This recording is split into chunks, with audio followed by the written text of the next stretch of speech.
আইন বোধহয় এইভাবে প্রণয়ন হয় না মাননীয় স্পিকার। আইন তো বুঝে শুনে প্রণয়ন। এই অধিবেশনের আজকে শেষ দিন।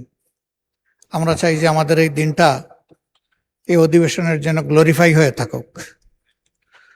এখানে প্রথম অধিবেশনে বেশ কিছু আইন খুব তড়িগড়ি করে পাশ করতে হয়েছে সময়ের বাধ্যবাধকতার কারণে।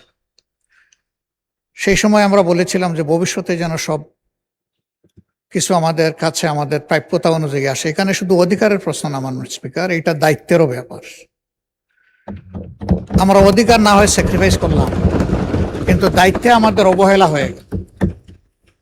হতে পারে, মানুষ তো আমরা, ওনারা ওনাদের দিক থেকে সব কিছু বিচার বিবেচনা করে যাচাই বাছাই করে বিলটা এনেছে। তারপরে এখানে এসেছে কেন? এখানে এসেছে যে এটা আলোচনা করে আরো যদি কোনো ভালো কিছু আসে সেটাও সংযোজন হবে, যদি এখানে দুর্বল কিছু থাকে সেটা বাদ পড়ে। ওনারা যদি বলতেন একটু যে সময়ের এই বাধ্যবাধকতাটাকে কিভাবে ওনারা বিবেচনা করছেন, তাহলে আমাদের জন্য ভালো হতো।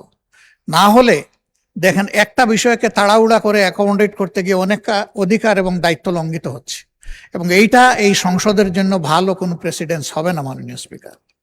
তা আমরা কি খারাপ মন্দ প্রেসিডেন্টকে এটা হওয়া উচিত না।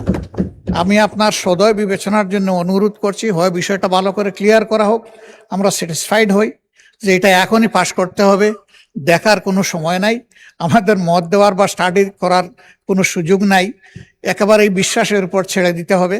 আর আইন বোধহয় এইভাবে প্রণয়ন হয় না মাননীয় স্পিকার। আইন তো বুঝে শুনে প্রণয়ন। ইতিহাসের দায়বদ্ধতা আমাদের আছে, আমরা তো অস্বীকার করতে পারবো না।